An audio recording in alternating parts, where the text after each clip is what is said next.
Hi guys, Andy from MadLadDesigns here again with Turn 1 Part 2 of the Wrath of Ashardalon board game playthrough. Now these turns are going to be split into two parts. So two heroes are going to get to go first, and then the other two heroes will get to go in the other part of the episode. It just helps with not having the video too long, and also helps me with the editing. So before we actually get down to the table to look at whose turn it is, a couple of things I want to go over. First, I want to give a shout out to DM Scotty with his channel, The DM's Craft. I will put a link to his channel in the description box below. I urge you to check this guy out because he does make awesome terrain with bits of cardboard and glue, basically. And Scotty, by the way, if you're watching this, I apologise. I apologise for the gridded play area. It's not my fault, it came with the board. So, for you other guys who want to know what I'm talking about, check out DM's Craft channel with DM Scotty. Makes awesome terrain, cardboard, styrofoam, glue, and bits of sand. Makes some awesome stuff. Okay, secondly, I'd like to give another shout out to a guy I came across just a couple of weeks ago, Lycan of the Underworld. Again, I'll put a link in the description below to his channel, to a specific video I came across, which is this guy has scoured eBay to find pre-painted versions of the miniatures that came with Wrath of Ashardalon. So obviously this guy's bought Wrath of Ashardalon. He thought it'd look better with painted miniatures because the miniatures that come with the board games aren't painted. So he thought it'd look better with painted miniatures, and he's actually scoured the entire eBay and found painted versions of the Wrath of Ashardalon miniatures. He's also found versions of Legend of Drizzt miniatures and Castle Ravenloft miniatures. So check the link out, have a look at the painted miniatures, and for guys who want painted miniatures but can't paint them themselves, like me for instance, well worth checking out because he also gives you the names you should be looking for on eBay when you're looking for the painted miniatures. Okay, so Lycan of the Underworld, check out his channel. Now, I just knew I couldn't get past an episode without making a mistake, making an error. So I need to make a correction, and I want to thank Hideous Prime for pointing this out. Now, it's not a game breaker, it's a very minor thing. Let's go down to the table and I'll show you exactly what I'm talking about. Okay, so when Vistra took her turn, she brought out the Cobalt Dragon Shield, and that's what she brought out. I'm going to focus in the Cobalt Dragon Shield, and the figure I placed was this one here, which is this. And while this is indeed a Cobalt Dragon Shield, a Cobalt, it's actually a villain. I brought out a villain instead of a normal Cobalt Dragon Shield. In fact, I brought out this villain, Mirak.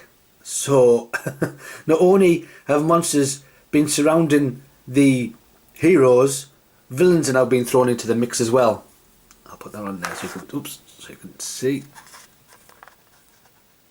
There you go. So instead of this figure, what I should have placed was this figure. Here's our little Cobalt Dragon Shield. So again, thanks to Hideous Prime for pointing that out, and I'll put that there. I think that was the only thing that was done wrong, so let's continue with the turns.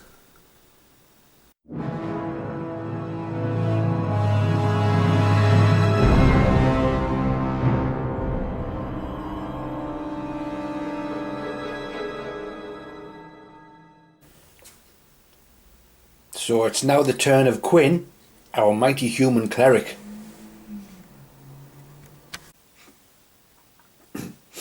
So here is Quinn, here, there we go, and seeing our hero's in trouble, he's going to rush over and he's going to do two things actually. He's going to move, 1, 2, to tackle a cave bear. Now heroes can move through other heroes. As long as they don't end up on the same square, you can actually move through them. You can't move through monsters, you have to go around the monsters if you want to go to the other side, but you can go through heroes. So Quinn has moved. So let's have a look at the sequence of play. Oops, wrong side. There we go. He can move and attack, and that is what he's going to do. He's going to actually use his Sacred Flame. Sacred light shines from above, searing a single enemy with a holy radiance. Attack one monster within 1 tile of you.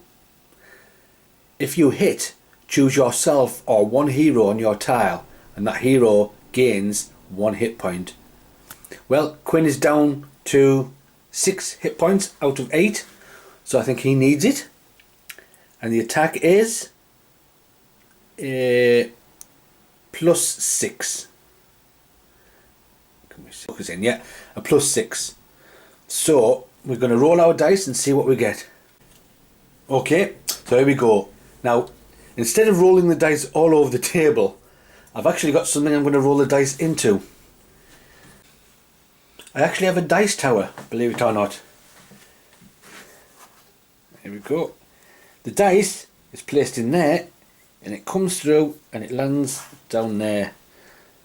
So you're not rolling all over the table and losing it off the table or smashing figures all over. I actually have a little dice tower, and I'm going to roll Quinn's attack using this tower. So in the top, let's see what we get. We have an 11. So 11 +6 for Sacred Flame is 17 against the Cave Bear, which has an armor class of 14. So now the bear is dead.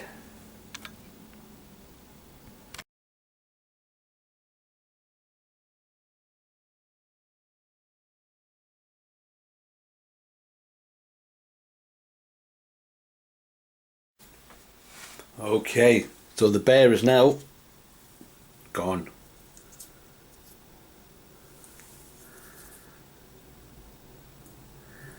There's your nasty cave bear.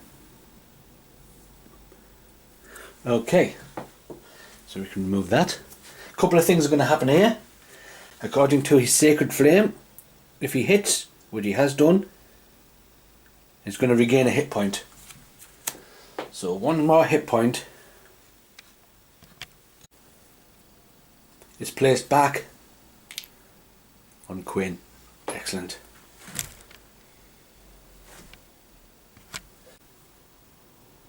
The next thing that's going to happen is the Cave Bear card is going to go into our experience pile because it's worth 2 experience. So this will go into a pile over here, and we can save those experience to either level up or to get rid of a encounter card if we don't like it, but that's only if we've got enough experience. So Quinn's defeated the bear, taking the experience. Let's have a look what's on the sequence of play list. He's moved and attacked, so we'll flip over. Exploration phase. If your hero occupies a square adjacent to an unexplored edge. Yes, he does. Serious. So we need to grab a tile. Let's see what tile we've picked up. Okay.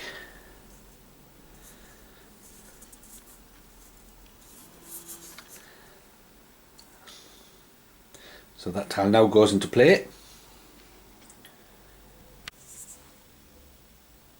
right there, again with the arrow pointing towards the tile, the explored edge. Now we need to draw a monster card. let's see what monster Quinn the Cleric has brought out from the shadows. Oh, oh dearie me, Quinn. Oh dear, what you like? Legion Devil. When placing a new Legion Devil, place 2 additional Legion Devils next to the first. You do not gain experience for this card until all Legion Devils are destroyed.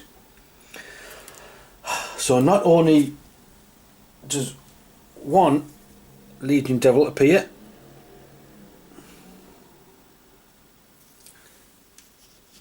another 2 appear. Oh, Quinn, well done. Oh dear. I mean, they've barely got off the start tile and oh. Monsters are just coming flooding round. So there we go. Right, that's the exploration phase over with. We're moving on to the villain phase. If you didn't place a tile during your exploration phase, or if you placed a tile with a black triangle, which we did, there we go. Draw an encounter card. Oh. Please be good. Oh. Quinn is praying to the mighty goddess Utubia that this is a nice and easy encounter card. Let's have a look. Oh. Concussive Blast. An ingenious trap releases a blast of massive pressure from the volcano below. Attack each hero on the active hero's tile. After the attack, move each hero on the active hero's tile to an adjacent tile. So it's an attack +8. It does 2 damage if it hits, but it still does 1 damage on a miss. Oh, okay. Right. Pop that there. Let us start with Vistra. Okay, so we're going to roll the dice, see what I get in my Tower of Chaos. And we got a 9, which is 17, I think, which does hit Vistra because she has an armor class of 17. So then she takes off 2 hit points. Oh dear. And because she's been hit, Vistra needs to move to an adjacent tile. So we have this one, or this one. I think I will place her on this tile, like so. Right, so next up we have Quinn. So we're going to attack Quinn. Let's see what we've got in our fancy dice tower. Oh, a 3. 3 plus 8 is 11, which doesn't hit Quinn's armor class, so whew, no hit points off him, but he does move to an adjacent tile. Let us put him there. And last but no means least is Caleth. Let's see what we get. A 2.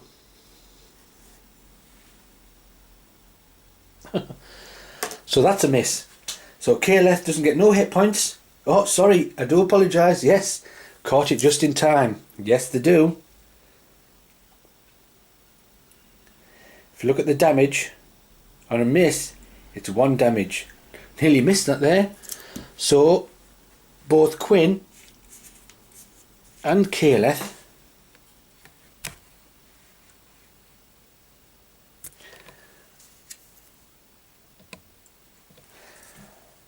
lose a hit point.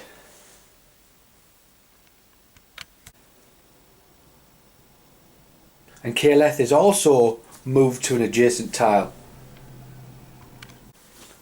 So again, I think I will move Caleth to here. So 3 against 3, it's like some sort of country dancing line-off, isn't it? Males at one side, females at the other. Right, I do believe that is Quinn's go.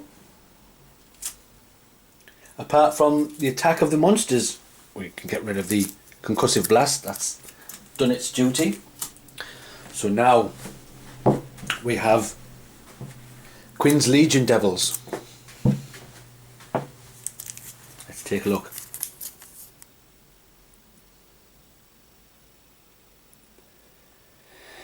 If a Legion Devil is within 1 tile of a hero, it moves adjacent to the closest hero and attacks with a sword. And it's a mighty attack. Plus 11. So there's some chances that these heroes are going to be hit. Right, so let us stand off and see what we get. So we're going to start with this Legion Devil. It's going to move up and attack Quinn. Quinn with an armor class of 16. So whatever we roll, we're plus 11. And we've got a 15. 15 plus 11 is way more than 16. So it's definitely been a hit. So Quinn has taken another hit. Another hit point off. Poor Quinn. Next up, this devil is going to attack Vistra.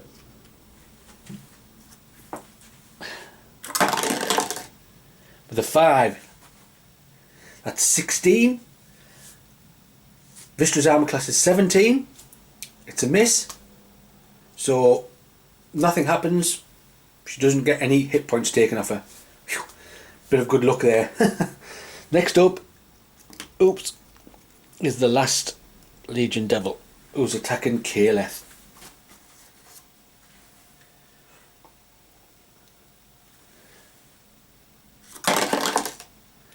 That's a 6. So 6 plus 11 is 17. Caleth's armor class is 17, so that is a hit. If it's equal or below the armor class, it's a hit. So Caleth has now got another hit point taken off her. So Vistra is now down to 6 hit points. Caleth is down to 6 hit points. Quinn is down to 5 hit points. And Heskan has all his hit points left. There he is. And it's his turn to go. Heskan is now wondering what he should do. Should he attack the Kobold Dragon Shield? Yeah. Or should he try and go for any of the Legion Devils? Let's give Heskan a few moments just to figure out what he's going to do.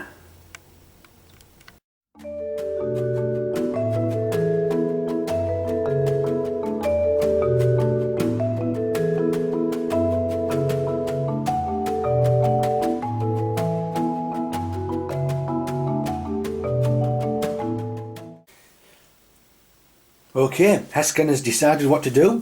First of all, he's going to move. I'm just going to move these out the way. And he's going to move 1, 2, 3. He's just going to stand there. Put those back. Next, he's going to use his Arc Lightning. Lightning leaps from your outstretched hands, blasting your foes. Attack up to 2 monsters. Each monster can be on your tile or any tile within 1 tile of you. With an attack of 7. Which is why Heskan moved. Because the start tile here is actually counted as 2 tiles. If you can see a little white line down there. This is 1 tile. This is another tile. Even though they are glued together basically in just 1 tile, it's counted as 2. So he's had to move from there to there because he wants to attack the Legion Devils and get them out of the way. So he has a plus 7 on his attack. So let's give this a go. See what he gets. That's 18. for the Legion Devil. And where are they? Here we go. And the arm class is only 16.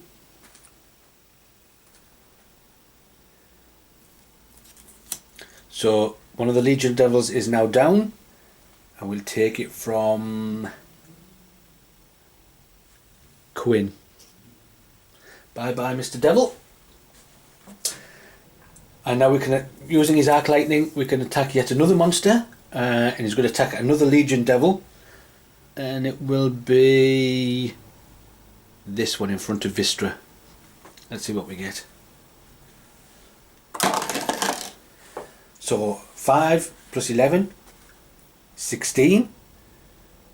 Legion Devil's armor class is 16. Pick that up and show you.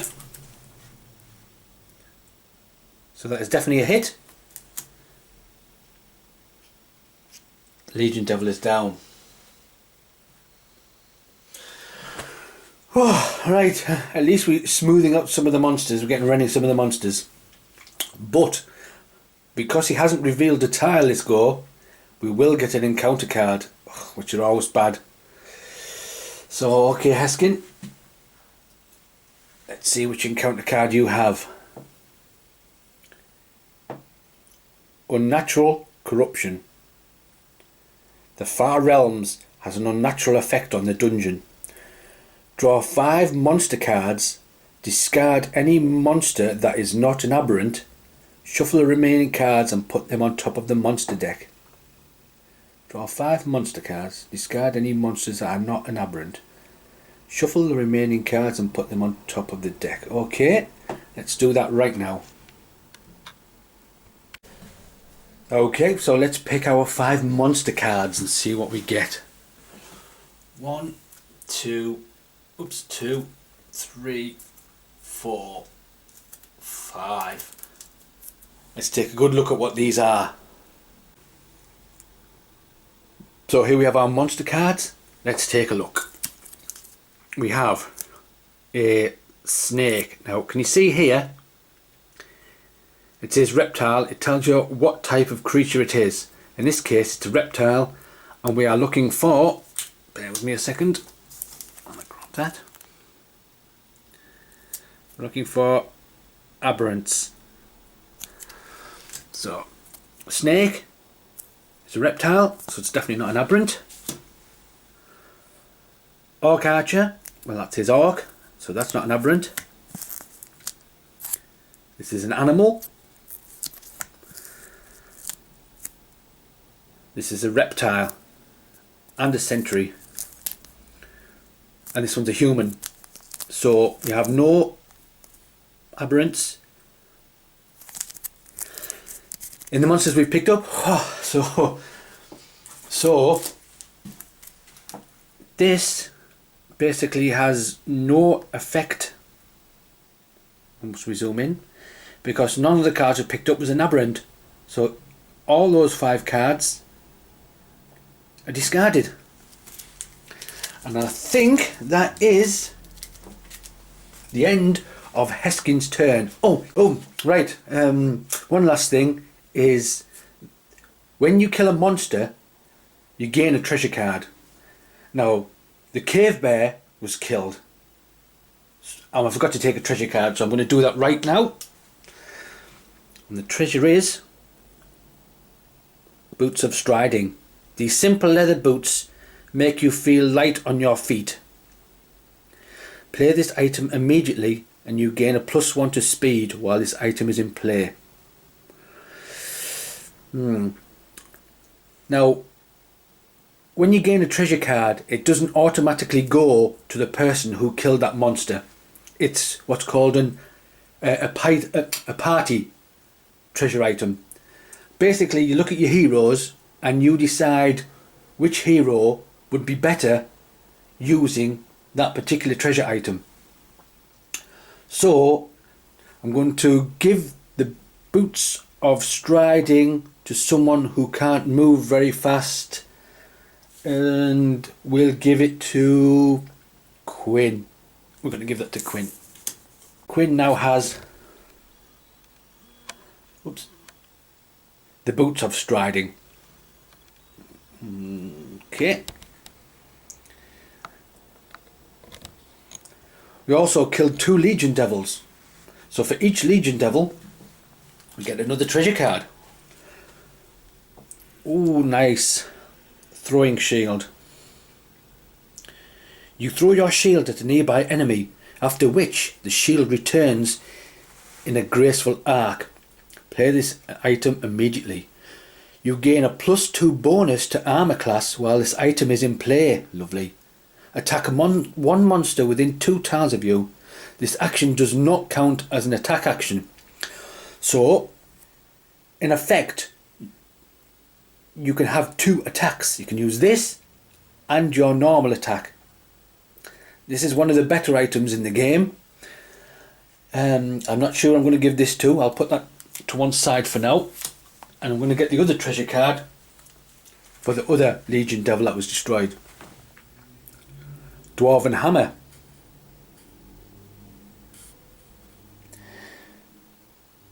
The hammer is deadly in the hands of a proficient duelist.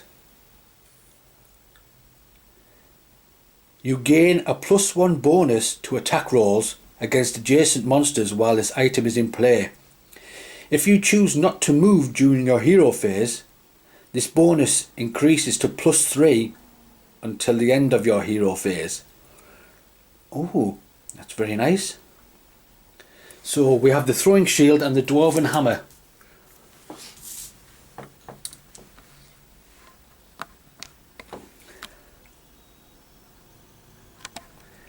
And I'm not sure who I'm going to give them to, but I'll have a good think about that, and in the next video we shall see who has received the throwing shield and who has received the dwarven hammer. Okay guys, I think that ends turn 1 for the Wrath of the Ashardalon playthrough. Join me next time when we begin turn 2 with Vistra. Okay guys, catch you later.